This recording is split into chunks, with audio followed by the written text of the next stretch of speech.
back for a second to how how you first learned something new, maybe tying your shoes or figuring out some new software.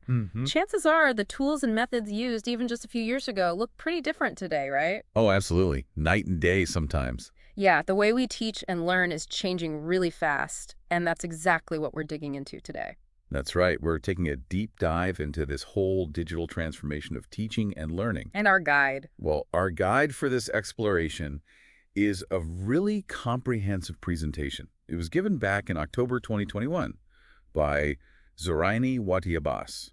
It offers a pretty structured look at this whole evolving landscape. Okay, so what we want to do for you, our listeners, today is kind of unpack this presentation, pull out the crucial insights. Yeah, give you the highlights. Exactly. We're aiming to give you a clearer picture of the forces that are, reshaping education and how institutions are trying to adapt. It's like getting the quick version, the need to know, on a really important shift happening right now. Right. And this presentation, it seems like it provides a fantastic framework for understanding a field that can feel, well, a bit overwhelming sometimes. It really can. So maybe let's start by looking at how we even got here. Yeah. The evolution of learning tools, it wasn't an overnight switch to everything being online. No, definitely not. The presentation reminds us of that journey, starting with something as basic as, like, slate boards. Wow, slate boards. Yeah. Can you even imagine learning on one of those today? Then we move through blackboards, the introduction of radio and films as educational aids. Oh, yeah, I remember film strips. Exactly. Even early educational TV. And then, the progression continues, overhead projectors, slides, actual videos, CD-ROMs. Oh, CD-ROM era. And then finally, the explosion of web-based learning management systems, LMS, and even social media becoming part of the learning mix. It's quite a timeline of innovation when you lay it all out. It really is. And it's not just about the gadgets, is it? Yeah. The way we actually approach learning has also undergone a really significant transformation. We've shifted away from what's called didactic learning. That's like the traditional lecture, right? Information flowing one way. Pretty much, yeah. Towards more diverse models. So now you see blended learning, mixing online and in-person stuff, remote teaching, fully online learning, and then open and distance learning, or ODL. That offers even greater flexibility.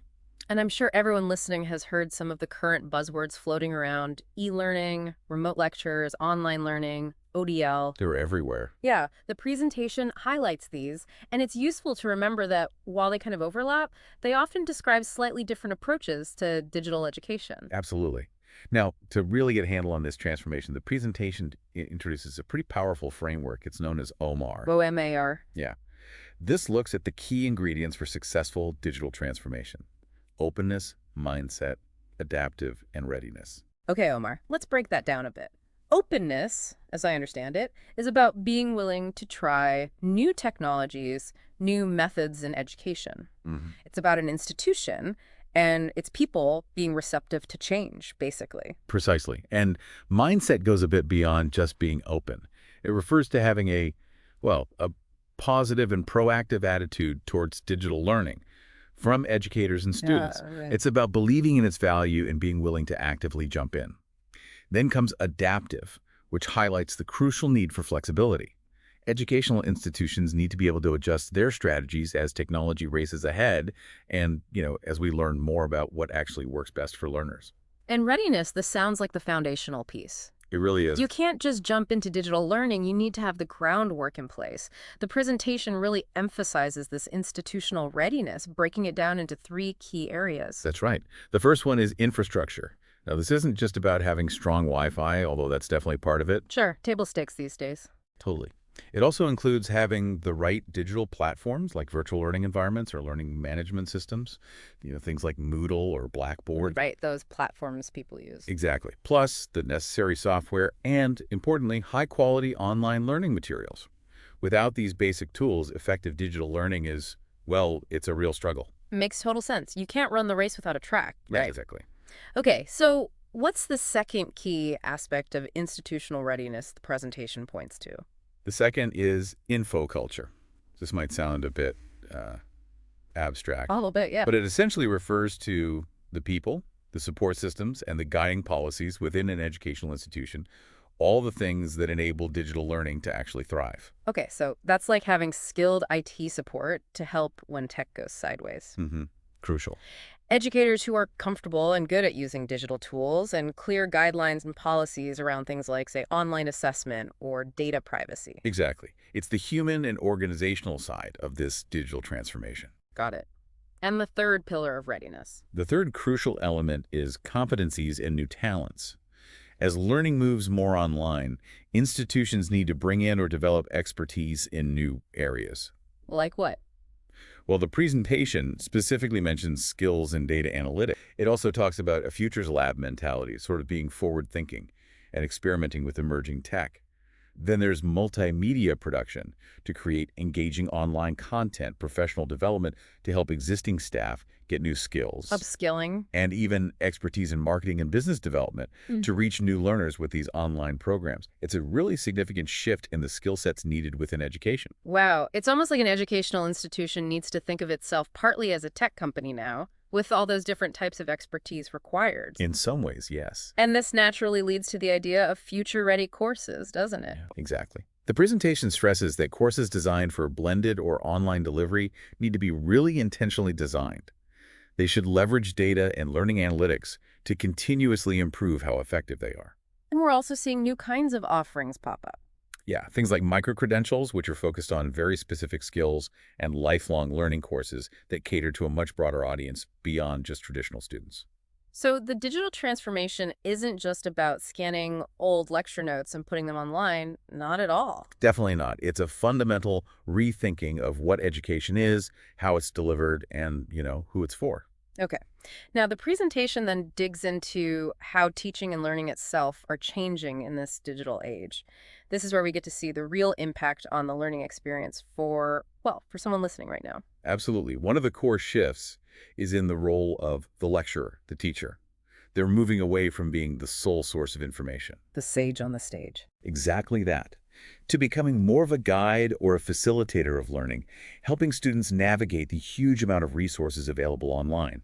That makes perfect sense. I mean, in a world where you can Google almost anything, the value of an educator shifts, right? To helping you make sense of that info and apply it effectively. Precisely. And there's also a much stronger focus now on proving learning outcomes, isn't there? Oh, yeah, definitely. Yes, there's a significant move towards evidence-based performance and what's known as outcome-based education, or OBE. Okay. OBED. This focuses on what you, the learner, should actually be able to do as a result of the learning experience. Not just what you know, but what you can do. Right.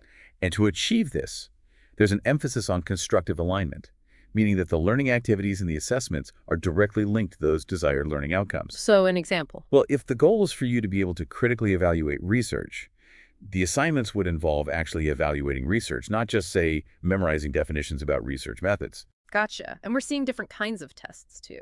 Yeah, more authentic and alternative assessment methods that go beyond traditional exams to evaluate real-world skills and application.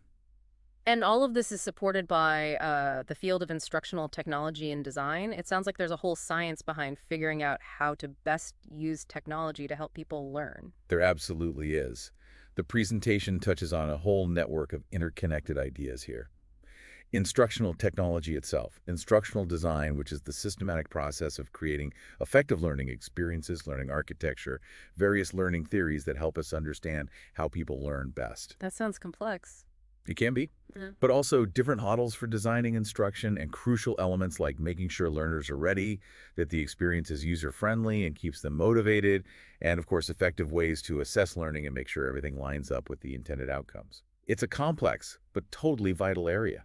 It really sounds like the focus has zoomed right in on the learner's experience. It's not just about pushing information out, it's about creating an engaging and effective journey for the learner. Precisely. And the presentation makes a really key point here. Pedagogy, the art and science of teaching, should always be the driving force. Technology is a powerful tool, absolutely. But its use in learning should be guided by sound educational principles, not the other way around. We shouldn't just use tech for tech's sake. Pedagogy first, technology second. That seems like a really important takeaway for anyone involved in education, or even just for anyone who's trying to learn something new these days. Definitely. And this leads to a discussion of different learning and teaching approaches that work well in this digital landscape, right? It's not just one single answer. Absolutely not. One size definitely does not fit all. The presentation highlights several approaches that can be particularly effective in digital or blended environments. Like what? Well, think about flipped learning, where you might engage with learning materials before a session, and then use that session time for more interactive activities or problem solving. Okay, I've heard of that. There's self-learning, problem-based learning, where you learn by tackling real-world problems, project-based learning, and of course, various technology-based learning approaches that leverage digital tools in innovative ways. And it's not just about picking one approach, is it? It's about being willing to adopt new technologies and integrate them thoughtfully. Yeah, it's an ongoing process. Experimentation, refinement, seeing what best helps learners achieve the goals in a way that actually keeps them engaged. Right. Engagement seems key. Exactly. And a cornerstone of that engagement is student motivation. The presentation really emphasizes the importance of actively designing, implementing, monitoring, and evaluating strategies to keep learners engaged and motivated, especially in these digital learning environments where it can be easy to drift off. Okay, and it mentions a couple of specific models for this. The ARCS model and the community of inquiry model. Can you give us a quick rundown of how those work for the learner? Sure. The ARCS model, that stands for Attention, Relevance, Confidence, and Satisfaction. It provides a way to think about designing learning experiences that, well, first, grab your attention, then show you why the material is relevant to your goals, then build your confidence in your ability to actually succeed, and finally, provide a sense of satisfaction when you achieve something. Can you give an example? Think about a well-designed online module.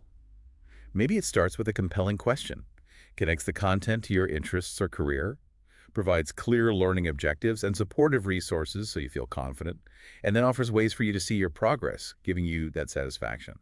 That aligns pretty well with ARCS. Okay, that makes a lot of sense, especially learning online with so many distractions competing for your attention. What about the other one, community of inquiry? The community of inquiry, or COI, model focuses more on creating a supportive and effective online learning community. Ah, the social aspect. Exactly. It looks at three key presences. Teaching presence, how instructors design and guide the learning. Social presence, that feeling of connection and interaction you have with other learners.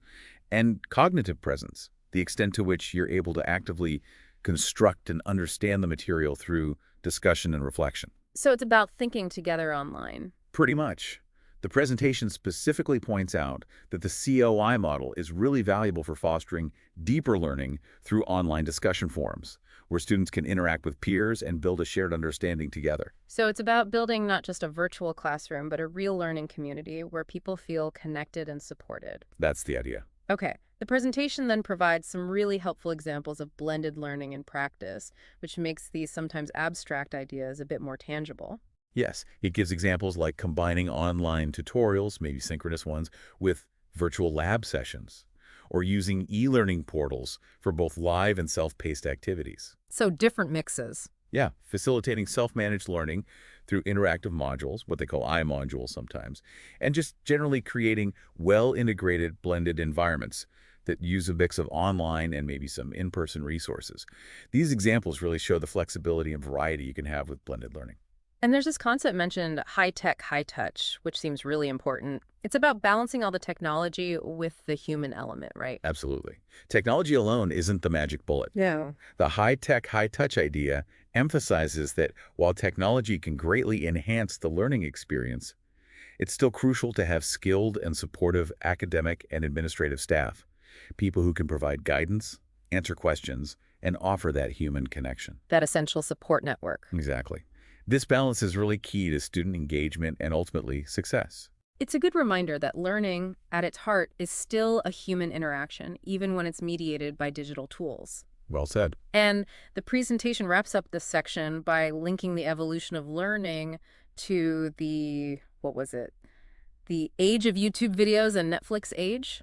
Yeah. What does that comparison tell us? It's a really insightful comparison, actually. It suggests that modern learners, like probably everyone listening, are used to accessing information and entertainment on demand. Right, whenever we want it. And often in really engaging interactive formats. This shapes expectations for learning. People are accustomed to having control over what they consume and how they learn, so educational approaches need to recognize that. So think about how engaging a well-produced documentary on Netflix can be. Exactly. That's the kind of engaging experience that can inspire modern learning design, trying to capture some of that engagement factor. It's about meeting learners where they are, recognizing they're used to a certain level of accessibility and, well, polish in the information they consume. Okay, so the final part of the presentation focuses on preparing for this ongoing change, which really seems to tie everything together. Precisely. It revisits some of the key themes we've already talked about, but with an emphasis on how institutions can be constantly ready for the continuous evolution of digital learning. Yes, because it's not stopping. Not at all. And that OMAR framework, openness, mindset, adaptive, and readiness, is brought back as essential for navigating this ongoing transformation. So it's not a one-time shift to digital, it's a continuous process. Institutions and educators need to stay open to new ideas, keep that positive, forward-thinking mindset, be adaptable. Really adaptable. And make sure they have the necessary infrastructure, the skilled people, the supportive policies, all that readiness stuff consistently in place. Exactly. And the importance of that institutional readiness is reiterated the ongoing need for a strong tech foundation, a supportive organizational culture, that info culture bit, and the continuous development of new skills and expertise. And those future-ready courses, too. Yes. The significance of designing future-ready courses that are effective and actually use learning data is emphasized again. It sounds like these aren't just boxes to tick off once. They need to be constantly reevaluated and adjusted as technology and learner needs keep evolving. Constantly. It's a cycle. And the presentation concludes by looking at how all these different elements interact within a learning design framework. Yes, it introduces the idea of a pedagogically oriented environment and a technology environment and how they influence each other. So within this framework, you have all these factors playing together.